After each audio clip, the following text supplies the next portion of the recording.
പുതിയൊരു വീഡിയോയിലേക്ക് എല്ലാവർക്കും സ്വാഗതം. ഇന്നത്തെ വീഡിയോ Canonന്റെ all in one ink tank new model പ്രിന്ററായ Canon Pixma G3770 എന്ന പ്രിന്ററിന്റെ സ്കാനർ ഡ്രൈവർ എങ്ങനെ ഡൗൺലോഡ് ചെയ്ത് ഇൻസ്റ്റാൾ ചെയ്ത് ഉപയോഗിക്കാമെന്നതിനെ കുറിച്ചുള്ള ഒരു വീഡിയോ ആണ്. വീഡിയോ കാണുന്ന മുമ്പ് ചാനൽ ഒന്ന് സബ്സ്ക്രൈബ് ചെയ്യുക, ലൈക്ക് ചെയ്യുക, ഫോളോ ചെയ്യുക, കമന്റ് ചെയ്യുക, ഷെയർ ചെയ്യുക. നേരെ വീഡിയോയിലോട്ട് പോകാം.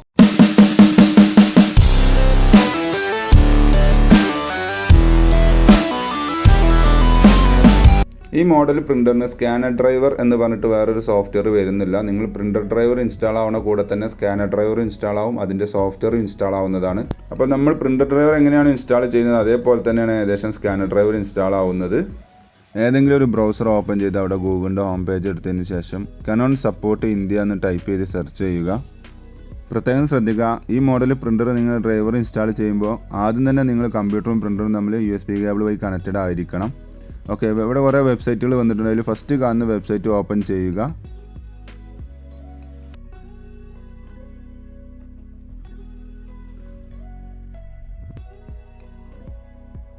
ആവശ്യമുള്ള ഫയൽ ഡൗൺലോഡ് ചെയ്യാൻ ഏറ്റവും എളുപ്പമുള്ള വഴിയാണ് നമ്മളിവിടെ ഈ വീഡിയോയിൽ പറയുന്നത്. അപ്പോൾ ഇവിടെ സെർച്ച് ബൈ മോഡൽ നെയിം എന്നുണ്ടല്ല, അവിടെ നമ്മളെ പ്രിൻ്ററിൻ്റെ മോഡൽ ജസ്റ്റ് ഒന്ന് ടൈപ്പ് ചെയ്ത് കൊടുത്താൽ മതി.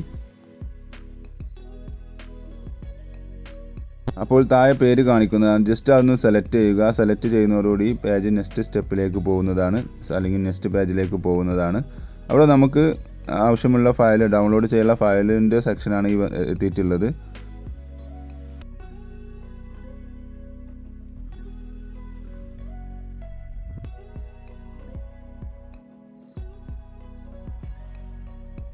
ഇവിടെ ആദ്യം ചെയ്യാനുള്ളത് നമ്മുടെ ഓപ്പറേറ്റിംഗ് സിസ്റ്റം ഏതാണെന്നുള്ളത് സെലക്ട് ചെയ്ത് കൊടുക്കണം. കുഴപ്പമില്ലാത്ത നല്ല പുതിയ വെർഷൻ PC കമ്പ്യൂട്ടറൊക്കെ ആണെന്നുണ്ടെങ്കിൽ ഓട്ടോമാറ്റിക്കായിട്ട് ഇതേപോലെ Windows 10 64-bit ബ്രാക്കറ്റ് ഡിറ്റക്റ്റഡ് ആണ് കാണിക്കുന്നുണ്ടാവും. അല്ല, നിങ്ങളെ വിൻഡോസിൻ്റെ വെർഷൻ ഏതാണോ അത് ഇതേപോലെ ബ്രാക്കറ്റിൽ ഡിറ്റക്റ്റഡ് ആണ് കാണിക്കുന്നതായിരിക്കും നിങ്ങളെ വിൻഡോസ് വെർഷൻ വരിക. ജസ്റ്റ് അതൊന്ന് സെലക്ട് ചെയ്യുക. ഇവിടെ മറ്റ് സെർവറും മാക്കിൻ്റെ ഒക്കെ ഇവിടെ വെർഷൻസ് ഇവിടെ കാണിക്കുന്നുണ്ട്. നിങ്ങൾക്ക് അതിൽ ഏതാണോ നിങ്ങളത് അത് സെലക്ട് ചെയ്താൽ മതി. അത് സെലക്ട് ചെയ്തുകൊണ്ട് അതിൻ്റെ റൈറ്റ് സൈഡിൽ കാണുന്ന സെർച്ച് എന്നുള്ളത് വീണ്ടും കൊടുക്കുക. അപ്പോൾ ഈ പേജ് ഒന്നുകൂടി റീലോഡായി വരുന്നതാണ്. റീലോഡായി വന്നവിടെ നിങ്ങൾക്ക് കാണാൻ സാധിക്കും G3770 MP ഡ്രൈവർ എന്ന് പറഞ്ഞ വെർഷൻ 1 എന്ന് കാണിക്കുന്നുണ്ട്. ജസ്റ്റ് അതൊന്ന് ക്ലിക്ക് ചെയ്യുന്നു. അത് ക്ലിക്ക് ചെയ്യുമ്പോൾ വീണ്ടും നെക്സ്റ്റ് പേജിലേക്ക് പോകുന്നതാണ്. ഇവിടെ ഈ കാണുന്ന ഈ ഡൗൺലോഡ് എന്നുള്ള ക്ലിക്ക് ചെയ്യുക. അപ്പോൾ നമുക്ക് ആവശ്യമുള്ള ഫയൽ ഡൗൺലോഡിങ് ആവുന്നതാണ്. ഇപ്പോൾ ഡൗൺലോഡ് ആയി കഴിയുന്നത് വരെ നമുക്കൊന്ന് ജസ്റ്റ് ഒന്ന് വെയിറ്റ് ചെയ്യാം. ഡൗൺലോഡ് ആയി കഴിഞ്ഞ് കഴിഞ്ഞാൽ ജസ്റ്റ് ആ ഡൗൺലോഡ് ചെയ്ത ഫയലിൻ്റെ അവിടെ ഡബിൾ ക്ലിക്ക് ചെയ്യുക.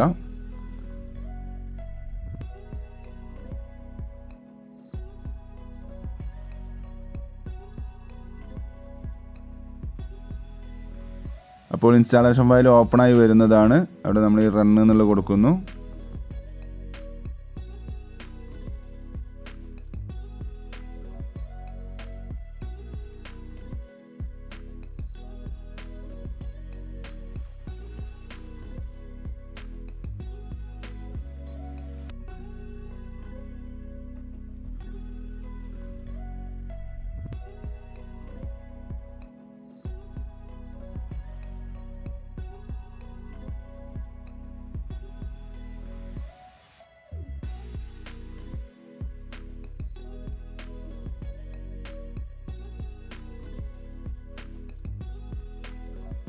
ഇവിടെ ആദ്യം വരുന്നത് ഇതേപോലെ ആയിരിക്കും. ഇവിടെ നെക്സ്റ്റ് എന്നുള്ളത്, താഴെ കാണുന്ന നെക്സ്റ്റ് എന്നുള്ളത് ജസ്റ്റ് ഒന്ന് ക്ലിക്ക് ചെയ്യുന്നു.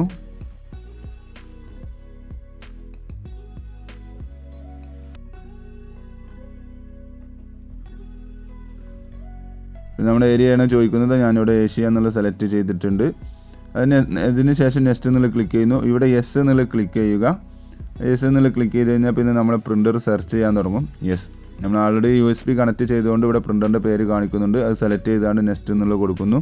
അപ്പോൾ ഇൻസ്റ്റാളിങ് നടന്നുകൊണ്ടിരിക്കുകയാണ്. കുറച്ച് നേരം ഒന്ന് വെയിറ്റ് ചെയ്യണം. അപ്പോൾ ഞാൻ വീഡിയോയുടെ തുടക്കത്തിൽ പറഞ്ഞ പോലെ ഈ മോഡൽ പ്രിൻ്ററിൽ നിങ്ങൾ ഡ്രൈവർ ഇൻസ്റ്റാൾ ചെയ്യുന്ന സമയത്ത് ആദ്യം തന്നെ നിങ്ങൾ കമ്പ്യൂട്ടറും പ്രിൻ്ററും തമ്മിൽ കേബിൾ വഴി കണക്ട് ചെയ്തിരിക്കണം. ഇല്ലെങ്കിൽ നമ്മൾ നേരത്തെ കണ്ട പോലെ അവിടെ സെർച്ച് ചെയ്യുന്ന സമയത്ത് പ്രിൻ്ററിൻ്റെ ലിസ്റ്റ് കാണിക്കത്തില്ല. അപ്പോൾ ആ കാര്യം പ്രത്യേകം ശ്രദ്ധിക്കുക. കാരണം പറയാനുള്ള കാര്യം, ഇതിന് മുമ്പത്തെ മോഡലുകൾക്കെല്ലാം നമ്മൾ അവസാനം ഈ ഇൻസ്റ്റാളേഷൻ കഴിഞ്ഞിട്ട് അവസാനം USB കണക്ട് ചെയ്യാൻ പറയും. ആ സമയത്ത് മാത്രമാണ് കണക്ട് ചെയ്യൽ. ഇതിൽ ചെറിയ ഡിഫറൻസ് ഉണ്ട്. ഓക്കെ, അപ്പോൾ ഇൻസ്റ്റാളിങ് ഏകദേശം കംപ്ലീറ്റ് ആയിട്ടുണ്ട്. ഇവിടെ താഴെ കാണുന്ന എക്സിറ്റ് എന്നുള്ളത് ക്ലിക്ക് ചെയ്യുന്നു. അപ്പോൾ നമ്മൾ ഇൻസ്റ്റാളേഷൻ പ്രൊസീജിയർ ഏകദേശം കംപ്ലീറ്റ് ആയിട്ടുണ്ട്. ഇനി സ്കാൻ ചെയ്യാൻ വേണ്ടി ഇതിൻ്റെ കൂടെ ഒരു സോഫ്റ്റ്വെയർ ഇൻസ്റ്റാൾ ആയിട്ടുണ്ട്. അതാണ് Canon IJ സ്കാൻ യൂട്ടിലിറ്റി എന്നുള്ളത്. ജസ്റ്റ് ഞാനൊന്ന് ഓപ്പൺ ചെയ്ത് കാണിച്ചു തരാം. യെസ്, ഇതാണ് ആപ്ലിക്കേഷൻ വരുന്നത്. ഇവിടെ നമുക്ക് ഡോക്യുമെൻ്റ് എന്നുള്ളൊരു ഓപ്ഷൻ ഉണ്ട്. ജസ്റ്റ് ഒന്ന് സ്കാൻ ചെയ്ത് നോക്കാൻ സാമ്പിളിന് വേണ്ടിയിട്ട്. അത് ക്ലിക്ക് ചെയ്യുന്നതോടുകൂടി സ്കാനിങ് സ്റ്റാർട്ട് ആയിട്ടുണ്ട്. കുറച്ച് നേരം വെയിറ്റ് ചെയ്യുക. വീഡിയോയുടെ തുടക്കത്തിൽ പറഞ്ഞ പോലെ തന്നെ പ്രിൻ്റർ ഡ്രൈവർ ഇൻസ്റ്റാൾ ആവുന്ന കൂടെ തന്നെ സ്കാനർ ഡ്രൈവർ ഇൻസ്റ്റാൾ ആവുന്നതാണ്. ഏകദേശം നമ്മൾ സ്കാനിങ് കഴിഞ്ഞിട്ടുണ്ട്. എക്സിറ്റ് എന്ന് കൊടുത്തു കഴിഞ്ഞാൽ നമ്മൾ സ്കാൻ ചെയ്ത് പ്രിവ്യൂ നമുക്കിവിടെ കാണാൻ സാധിക്കും. അല്ലെങ്കിൽ നമ്മുടെ ഡോക്യുമെൻ്റ് എന്ന ഫോട്ടോയിൽ അത് സേവ് ആയിട്ടുണ്ടാവും. ഇനി നിങ്ങൾക്ക് ഈ ആപ്ലിക്കേഷൻ ഓപ്പൺ ചെയ്യുന്ന സമയത്ത് എന്തെങ്കിലും എറർ കാണിക്കുകയാണെങ്കിൽ നിങ്ങളൊന്നും പേടിക്കേണ്ടതില്ല. നിങ്ങളെ സിസ്റ്റം, അതായത് കമ്പ്യൂട്ടർ ഒന്ന് റീസ്റ്റാർട്ട് ചെയ്താണ്ട് ട്രൈ ചെയ്താൽ ഇത് പ്രോബ്ലം സോൾവ് ആവുന്നതാണ്. അപ്പോൾ ഇതേപോലെ ട്രൈ ചെയ്യുക. Thanks for watching my video. ഇഷ്ടമെന്ന് വിചാരിക്കുന്നു. സബ്സ്ക്രൈബ് ചെയ്യാൻ മറക്കരുത്. ലൈക്ക് ചെയ്യുക, ഫോളോ ചെയ്യുക, കമൻറ്റ് ചെയ്യുക, ഷെയർ ചെയ്യുക. അപ്പോൾ ഓക്കെ, ബൈ.